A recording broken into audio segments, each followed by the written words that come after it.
Pues tiempo para recibir, ya lo estaban esperando, a Lorenzo Ramírez, periodista económico. Muy buenos días. Buenos días, Eva. Muy buenos días. Lorenzo, viernes, después de una semana intensa, no intensísima, seguro que el fin de semana tampoco decepciona. Y ese rearme de Europa, ese acuerdo para ese gasto militar, voluntad hay, ahora faltan los mecanismos. ¿Cómo lo ves? Pues sí, ¿no? Todavía faltan algunos detalles, pero bueno, en la cumbre europea de ayer se confirmó pues, el uso que los burócratas de Bruselas quieren hacer de Zelensky, porque en realidad le están utilizando, ¿no? Antes de que deje de ser el presidente de Ucrania, le dieron los abrazos que le negaron en Washington. Es una especie de último baile, de last dance, que sirva pues como excusa para poner en marcha de nuevo pues esa máquina del endeudamiento de forma similar a lo que sucedió durante la pandemia, el Pacto Verde Europeo o el propio inicio de la guerra de Ucrania. Siempre hay que buscar una serie de mecanismos para mantener una ficción de crecimiento económico que está basado en endeudamiento público y que es en realidad, bueno, pues el gran problema endémico que debería ser coyuntural pero que se ha convertido en estructural, ¿no? Hay que comprender que sin la máquina de la deuda la economía europea pues estaría en una severa recesión desde aquella crisis financiera de 2008-2012. En realidad nunca hemos salido de esa crisis. Y fue empleada por el entonces presidente del Banco Central Europeo, Mario Draghi, para lanzar aquel lema, aquel famoso whatever it takes, el haré lo que haga falta para salvar al euro, que institucionalizó pues una manipulación monetaria con barras libres de liquidez que en mayor o menor medida nunca han desaparecido. Siempre se nos dice, el Banco Central Europeo va a dejar de comprar deuda corporativa y deuda de los países, va a ir reduciendo poco a poco esa intervención en el mercado y siempre sucede alguna cosa para volver otra vez a poner la maquinaria, ¿no? Con la llegada sobre todo del nuevo canciller alemán Friedrich Merz, que vuelve a rescatar también este concepto, el whatever it takes, para terminar de enterrar la ortodoxia fiscal germana, violando una de sus grandes promesas de campaña. Este señor prometió dos cosas, control migratorio y control de la deuda. Pues todavía no ha tomado posesión y ya ha violado las dos principales promesas de campaña y confirma pues que Alemania no va a ser la garante de la divisa única y por lo tanto, bueno, pues ya no va a participar de esa ortodoxia. De lo que sí va a participar en buena medida es de la borrachera de deuda pública, lo cual pues explica también las ventas de bonos que hemos visto en los mercados en los últimos días, que tienen mucho que ver con esto y el aumento de los intereses de un bono alemán que seguramente pues pierde el estatus de activo para fijar la prima de riesgo del resto de países de eurozona. Fíjate si estamos ante un cambio estructural que ya el bono alemán puede dejar de ser esa referencia, ¿no? Ayer von der Leyen presenta su plan de 800.000 millones de gasto público. Ya no se habla del plan Draghi, sino solo de lubricar la industria de la muerte en una locura colectiva alimentada por un Macron cuyo partido ha perdido el apoyo de los franceses. A él le da igual porque él se ha puesto la corona europea, ha sacado la amenaza nuclear incluso del cajón, lo cual también tiene mucho que ver con la llegada del nuevo canciller en Alemania, que ya dijo en campaña que se pondría al servicio del paraguas atómico galo. Esto sí lo ha cumplido, constatando que el gobierno alemán pues sigue bajo el yugo de intereses extranjeros, ¿no? Lo cual pues también es bastante revelador. También quedó patente en la cumbre ayer el hecho de que se busque una unanimidad en la postura europea, lo cual es muy difícil, porque claro, aquí la unanimidad es un obstáculo para sacar adelante determinadas medidas, ¿no? Entonces tienes a Víctor Orbán, que volvió a negarse a pasar por el aro, lo cual obligó a modificar el comunicado final. Y luego, como decías antes, respecto a medidas concretas, bueno, pues sigue manteniéndose esa duda. No se sabe muy bien lo que va a suceder porque unos quieren que se cambien las reglas fiscales para contabilizar el gasto militar como si fuera una inversión y además sacándola del procedimiento de déficit excesivo, en el caso de los países que tengan un déficit más alto de ese 3% del Producto Interior Bruto, que ya pues somos prácticamente legión. Luego tendríamos la opción de crear un mecanismo de rescate como el de 2008, que rescató a la banca, el famoso MEDE, o el plan de emergencia pandémica también, mientras que otros quieren que se haga un fondo común para poder justificar ante sus electores que están obligados a inyectar fondos públicos con ese viejo lema, ese viejo mantra que en España conocemos también de es que nos lo dice Europa. Como nos lo dice Europa, pues entonces hay que hacerlo, ¿no? Aunque sea restándolo de gasto social, de sanidad, de educación o pensiones, ¿no? Von der Leyen además quiere, y esto se está ocultando porque claro, esto es un problema también, quiere que se destine un 20% de todo gasto militar nacional a Ucrania, pero veremos si lo consigue porque, como digo, hace falta unanimidad para establecer obligaciones de este tipo, ¿no? Y luego, finalmente, el gran elefante en la habitación es de dónde van a salir esos 800.000 millones de euros. Con el anterior profesor comentabais un poco esto. Él hablaba de subidas de impuestos, aunque se suban impuestos, evidentemente no da. Incluso aunque se redujeran algunos gastos, aunque se pudieran hacer ajustes fiscales, no da. Entonces, la mayor parte va a venir de emisiones de deuda pública, así que será el Banco Central Europeo el que deberá extender de nuevo su red a costa de la pérdida de poder adquisitivo de los ciudadanos. Algo que Lagarde oculta. Ayer hizo muchas trampas en la rueda de prensa, cuando habla casi exclusivamente de los aranceles como el principal riesgo inflacionario. Porque claro, el Banco Central Europeo en su reunión de ayer reduce las expectativas de bajada de tipos de interés. Dice, bueno, igual hay menos bajada de tipo de interés, pero todo el mundo sabe que va a tener que seguir ejecutando esta política de expansión de liquidez, que claro, si lo denominamos como expansión de liquidez queda muy bonito. Si decimos que es represión financiera, entonces ya no queda tan bonito, ¿no?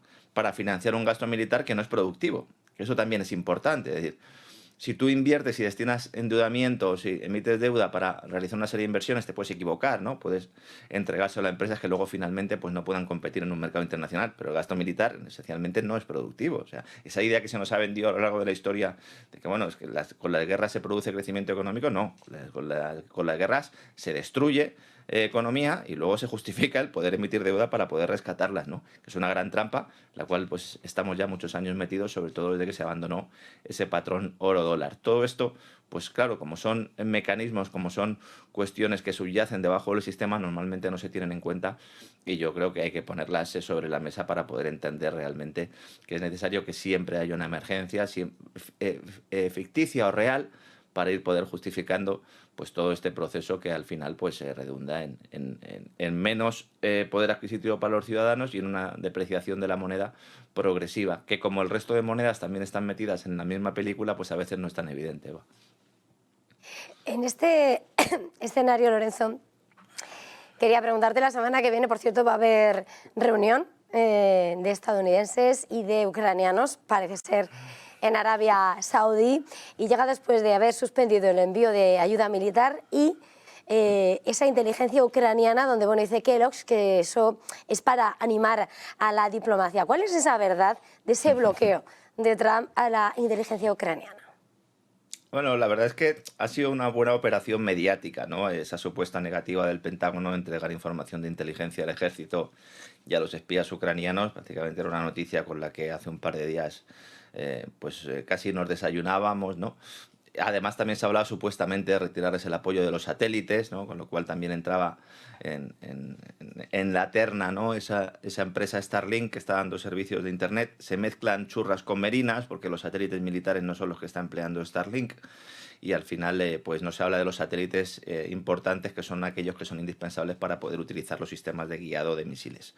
El diario Financial Times abría la espita, no en vano diario británico. Luego el resto de medios replicaron el mantra, eludiendo que prácticamente al mismo tiempo el asesor de seguridad nacional estadounidense Mike Waltz y también el director de la CIA John Ratcliffe apuntaban esto que acabas tú de decir, ¿no? Y que también acaba de constatar Kellogg. Dicen, oiga, esto es una simple pausa porque nosotros queremos conseguir dos cosas. Uno, presionar a Zelensky para que firme la cesión de los recursos naturales ucranianos y luego, sobre todo, que este hombre admita que vamos a un alto el fuego y evitar que en medio de las negociaciones entre Rusia y Estados Unidos para ese alto el fuego, pues alguien del ejército ucraniano o de los servicios de inteligencia ucranianos puedan emplear estos sistemas de misiles de largo alcance para realizar algún tipo de ataque a infraestructuras militares o civiles rusas, que este es el mayor miedo que hay en estos momentos dentro de la Casa Blanca con respecto a Zelensky. Hace un mes ya el Pentágono le cortó el grifo, ya no permitía a las Fuerzas Armadas de Kiev realizar ofensivas que vayan más allá de los 60 kilómetros de la línea de contacto que en estos momentos representa el frente. Habrá alguno que se pregunte, bueno, el ejército ucraniano puede decidir en cualquier momento dónde atacar, ¿no? Pues no, es porque el sistema necesita la intervención de sistemas de comunicaciones controlados por Estados Unidos, que en ningún momento ha querido ceder ese control al ejército ucraniano, entre otras cosas porque no se fía de él. Entonces, para fijar las coordenadas y para establecer una serie de objetivos que puedan dar en el blanco, necesitas la participación de Estados Unidos. Es curioso también como en medio de todas estas negociaciones Trump ha asegurado que 20.000 soldados estadounidenses van a salir de Ucrania. Bueno, no nos decían que no había soldados estadounidenses en Ucrania. porque este era el mantra que nos repetían. Claro que hay soldados estadounidenses en Ucrania. Muchos de ellos es verdad que son contratistas, que no son soldados al uso, pero están manejando estos sistemas. Y luego el resto de información de inteligencia fluye, aunque eso sí no de forma directa, sino a través de Reino Unido y de Francia, porque Estados Unidos facilita la información a Reino Unido y a Francia, y Reino Unido y Francia es quien ejerce de intermediario y también le pasa la información al ejército ucraniano. Es decir, no está la población ucraniana pendiendo de un hilo porque Rusia les puede atacar en cualquier momento sin información. Esto es absolutamente falso, ¿no? El Ministerio de Defensa galo también ha confirmado que se están facilitando la información, ¿no? Este lunes, además, se produjo esa pausa de toda la ayuda militar actual a Ucrania, que también tiene matices, porque se trata de todo el equipo militar que no se encuentra actualmente en Ucrania. Es decir, el que está dentro de Ucrania sigue utilizándose con estas cortapisas o con estas limitaciones que te estoy diciendo, y la limitación va por las armas que cuando se emitió la orden estaban de camino, las que estaban siendo trasladadas y sobre todo las que están en Polonia. Porque esto, a lo mejor la gente tampoco lo sabe, el armamento no se envía a Ucrania, se envía a Polonia. Y luego es Polonia el que reparte a Ucrania. Bueno, a mí me gustaría también, si hacen una auditoría a Ucrania, que se la hagan también a Polonia, porque a lo mejor ahí también vemos que ha habido algún despiste en el control del armamento, el control de dinero, ¿no? Todo ello, como bien comentabas antes, para presionar a un Zelensky que se ha dado por enterado. Es decir, ha habido un cambio de postura evidente en las últimas horas. Se va a sentar en esa mesa de negociación el equipo ucraniano. Y luego hay que también tener en cuenta la esperanza que tiene Zelensky de retirada, es decir, a dónde se va a ir cuando salga de la presidencia. Algunos hablan de que podría tener un retiro dado en Francia, cuyo gobierno podría facilitarle la salida una vez que se celebran unas elecciones en las que ya aparecen los primeros candidatos, todos ellos escogidos por Washington, como aquí avanzamos ya hace varias semanas, ¿no? Claro, el problema va a ser el estatus que tenga la nueva Ucrania del oeste respecto a la OTAN, porque aunque no va a entrar en la alianza, Trump lo ha vuelto a repetir, al menos habría una opción intermedia, que es la que ha propuesto Giorgia Meloni, que ha dicho que se podría ampliar a Ucrania el artículo 5 del Tratado de la Alianza Atlántica sin entrar en la Alianza Atlántica. Este es el artículo que estipula la defensa colectiva en caso de ataque militar contra cualquier país miembro. Que esto sería una medida sin precedentes y que podría pues indicar una cierta garantía de seguridad a largo plazo. Aunque es verdad que Italia dice, vale, yo propongo esto, pero yo tampoco voy a mandar a mis soldados, que sean británicos y franceses los que lleven la batuta, ¿no? Pero los que lleven la batuta de una misión, en teoría, ¿no? Una misión de paz que solo podrá llegar y solo podrá desembarcar una vez que se produzca el alto el fuego.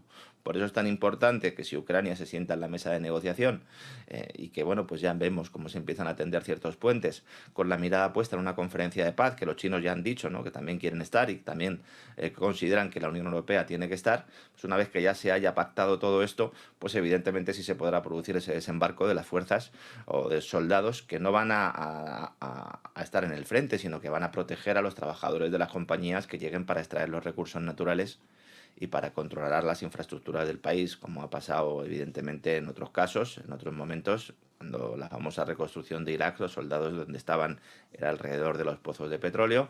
En el caso de Afganistán igual, no solo por el tema de los gasoductos, sino también en las plantaciones de opio. Esto es algo que normalmente también se suele olvidar. Y en el caso de la antigua Yugoslavia, pues las fuerzas de paz lo que hacían básicamente era proteger los intereses mineros del país en manos también bueno, pues de empresas occidentales, ¿no? Bueno, pues todo ese proceso que hemos visto en otros países se puede producir ahora y ahora el objetivo es que Zelensky se siente en la mesa y que acepte un guión que lleva escrito ya desde hace mucho tiempo, Eva. Mirando a otros asuntos, Lorenzo, ese sector tecnológico en medio, ¿no?, de las tensiones comerciales, pero bueno, la holandesa ASML que deja Washington y pone rumbo a China. Esto es una noticia muy importante que yo entiendo que, claro, con todo el follón geopolítico que hay y con toda la incertidumbre, pues a lo mejor pasa a un segundo plano, pero a mí me parece muy relevante porque esto sí que implica un cambio de rumbo notable. Yo creo que es una gran noticia que la holandesa ASML, que es una empresa puntera en la fabricación de chips, bueno, ellos son los que producen las máquinas para construir los semiconductores, las máquinas de litografía, semiconductores de última generación, que han decidido por primera vez en varios años, bueno, pues plantar cara, ¿no?, al Departamento de Comercio de Estados Unidos y hacer oídos sordos respecto a la prohibición de seguir haciendo negocios con China, lo cual, una prohibición que le estaba lastrando fundamentalmente su negocio en medio de una guerra tecnológica entre los dos gigantes mundiales.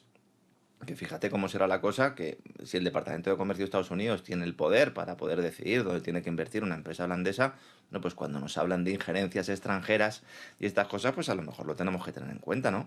La administración Biden llevó a cabo un proceso de conversaciones y negociaciones con países aliados, porque nos lo venden así como algo negociador, que poseen un papel clave, un rol clave en la industria de los chips. Lograron que la holandesa SML y otra empresa japonesa, de la cual hablamos también hace unos días, vetara la venta de sus punteras máquinas litográficas, que son necesarias para fabricar procesadores avanzados, máquinas que iban a vender a China. Bueno, pues parece que no las vendían, y ahora la compañía acaba de anunciar en su informe anual, es decir, no lo ha hecho públicamente, pero está ahí en la estrategia, que va a construir una nueva fábrica en el país asiático, orientado sobre todo a la reutilización manufacturera. ¿Por qué digo que esto es una buena noticia? Porque en un momento en el que Europa pues, está huérfana de empresas competitivas, limitar la expansión de una de sus firmas punteras pues, no tiene ningún tipo de sentido. A no ser que sea porque te lo esté mandando el primo de Zumosol. Si el primo de Zumosol deja de ser el primo de Zumosol, pues ha dicho a SML. Bueno, pues entonces ahora es cuando yo realizo este anuncio, ¿no? China es clave para el dominio de ASML en el mundo. El 35% de sus ventas en 2024 y de hecho, bueno, pues más importante incluso que Taiwán como mayor mercado de esta firma holandesa, que posee cerca del 80% del mercado de la litografía mundial, ¿no? O sea, estamos hablando de números muy importantes. Luego también, respecto a esta guerra, es importante también, Taiwán ha pasado por el aro arancelario de Trump, porque la empresa TSMC, que es la otra gran referencia en el sector, acaba de anunciar una inversión de 100.000 millones de dólares para construir más plantas de producción en Estados Unidos, después de que Trump pues, amenazara con aranceles a Taiwán, que es un socio comercial. Bueno, es que Taiwán es lo que es básicamente por Estados Unidos. Una cantidad que se suma a los 65.000 millones que ya estaban acordados para sus operaciones en Arizona. TSMC iba a llevar fábricas a México, el gobierno de Estados Unidos dijo, no, a México no, vamos a traerlas a territorio local, vamos a conseguir que haya empleo en Estados Unidos y así pues conseguimos reducir o eliminar una parte importante del riesgo geopolítico derivado de la posible ruptura de las cadenas de suministro en el caso de que se produzca una escalada entre Washington y Pekín. Porque claro, Taiwán es fundamental para este mercado de los semiconductores. Hemos visto ya que los semiconductores han sufrido crisis de suministro. Ahora con la inteligencia artificial estos semiconductores son fundamentales para entrenar a esa inteligencia artificial y también pues para realizar esa expansión de los centros de datos que está sobre la mesa. Y aunque ahora el enfrentamiento directo entre Washington y Pekín no sea el escenario central, pero evidentemente es una cuestión presente en el horizonte.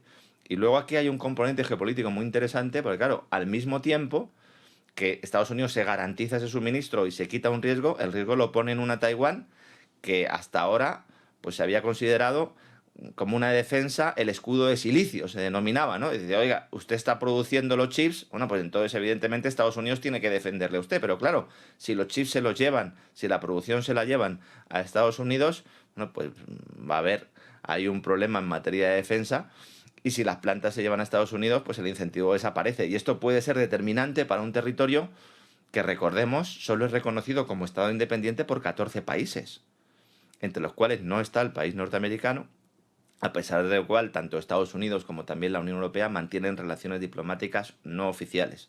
Por lo tanto, todo este proceso pues también se ve desde China como algo positivo y sin hacer nada, la chita callando, como suele hacer China en estos casos, pues logra otra victoria y además pues en el futuro aspira realmente a poder seguir desarrollando su mercado de los semiconductores, en los cuales pues ya empieza a ser también una potencia notable a pesar de las restricciones y a pesar de la guerra tecnológica. En este escenario, Lorenzo, mirando otras de esas grandes cuestiones sobre las que ponemos el punto de mira, tenemos que barrer algo más para casa y lo que ha sido esta semana en la que hemos visto, Sabadell anunciaba el cambio de sede social en enero y esta semana ha sido la Fundación La Caixa y Criteria, que vuelven después de 7 años y medio tras el proceso que hay detrás de esa vuelta. Y un CaixaBank que se quedaría en Valencia, ¿verdad? Porque en realidad es una entidad participada por el Estado y bueno, pues asumió todo lo que tiene que ver con Bankia y por eso se quedan en Valencia, ¿no? Todo esto, estamos viendo una serie de movimientos impulsados sobre todo por el Partido Socialista de Cataluña, porque claro, aquí nos fijamos mucho en Moncloa, nos fijamos mucho en los nacionalistas catalanes, en los socios de Pedro Sánchez, pero aquí el que manda es Salvador Illa, y yo entiendo que a lo mejor alguno dirá, bueno, pero ¿qué dice este hombre? Pues sí, es decir, que fue ministro de Sanidad con el COVID, que a lo mejor tendría que haberse sentado en el banquillo por alguno de esos contratos para material sanitario, que es el único tipo, ¿no?, de los que estaba por allí, que se ha ido de rositas, pues está gobernando en la sombra, dirigiendo las cúpulas de empresas públicas en las que ha colocado a sus peones, y en las privadas que tienen participación estatal, pues también tiene mucho que decir, lubricando también el apoyo de los nacionalistas catalanes a Pedro Sánchez, todo ello con el visto bueno y el manto de la patronal empresarial catalana, que ha tocado la corneta para que ni RC ni Junts pues se salgan del guión y puedan facilitar un adelanto electoral que ni está ni se le espera, ¿no? El tema del Sabadell es muy revelador porque se produce en plena OPA de BBVA y claro, Sabadell tiene que hacer guiños al gobierno. BBVA lleva ya mucho tiempo haciendo guiños al gobierno, entre ellos pues financiando en buena medida a ese gran medio o ese gran grupo de medios de comunicación permanentemente quebrado, como ese Grupo Prisa. El BBVA ha sido una de las muletas recientes del Grupo Prisa, y todos esos guiños continuamente que ha hecho el presidente Carlos Torres al Palacio de la Moncloa diciéndole, oye, tranquilo, que yo te voy a apoyar, ¿no? Sabadell se quedaba un poco fuera de este proceso, ahora pues evidentemente vuelve a sus raíces. Sabadell es una entidad catalana y por lo tanto es ciertamente natural que vuelva, y en el caso de la Caixa también es un movimiento bastante estratégico, porque se han producido dos acontecimientos que a lo mejor pueden parecer inconexos, pero que van de la mano. Por un lado, el anuncio de la condonación, de una parte de la deuda autonómica, y la vuelta de estas empresas a sus sedes catalanes, de las que salieron tras la falsa independencia del referéndum del 1. Ambas medidas están dirigidas a intentar que las agencias de calificación saquen a la deuda catalana de su estatus de bono basura, y así la Generalitat pueda tener un mayor margen presupuestario al margen de la Hacienda Central, ¿no? Entonces, esto ahonda en los problemas que arrastra España prácticamente desde la transición en materia fiscal, porque tenemos un sistema que no es federal, pero que tampoco es central. Entonces tenemos lo peor de los dos sistemas, y luego un evidente riesgo que es real y constatado, es decir, esto no es un futurible, esto lleva pasando mucho tiempo, que es el riesgo moral. De esto también advertían las grandes agencias de calificación esta semana. Pero claro, se promueve el despilfarro y la compra de favores con dinero público, limitando al mismo tiempo el margen de maniobra de aquellas comunidades autónomas que desean apostar por cierta ortodoxia fiscal para captar capitales externos. Y luego a todo ello hay que sumar, como comentábamos antes, el papel del Banco Central Europeo, que si en algún momento decide reducir notablemente las compras de deuda soberana, pues pueden poner a países como España en una situación muy poco sostenible, porque los intereses que habrá que pagar pues minarán los recursos estatales, que son al fin y al cabo los que avalan esa deuda autonómica. Y es verdad que eso es algo que no está descontando el mercado, porque el gobierno español es un alumno obediente, que acata con alegría incluso las órdenes que le dan los burócratas europeos en materia política, y esto le permite mantener una irresponsabilidad fiscal constante sobre la que se va edificando un crecimiento artificial de la economía que permite, paradojas de la vida, pues al gobierno español sacar pecho y decir que España es la nueva locomotora de Europa, ¿no? Y lo peor de todo es que algunos se lo creen, ¿no? Pues en ese proceso estamos, y esto es ahora mismo lo más importante, la prioridad número 1 de un Ministerio de Hacienda cuya titular está ahora mismo haciendo campaña para presentarse a la Junta de Andalucía. Puede ser uno de los mayores fracasos políticos que pueda tener el Partido Socialista en la comunidad autónoma andaluza, y eso ya es decir.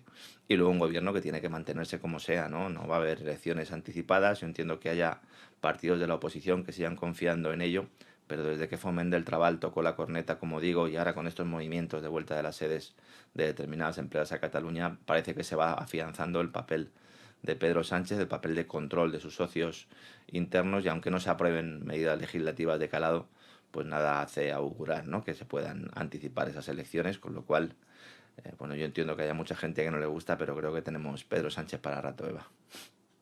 Pues muchísimas gracias por ese análisis, como siempre, detallado. Lorenzo Ramírez, periodista económico, gracias, feliz jornada y muy buen fin de semana. Igualmente, un abrazo, Eva.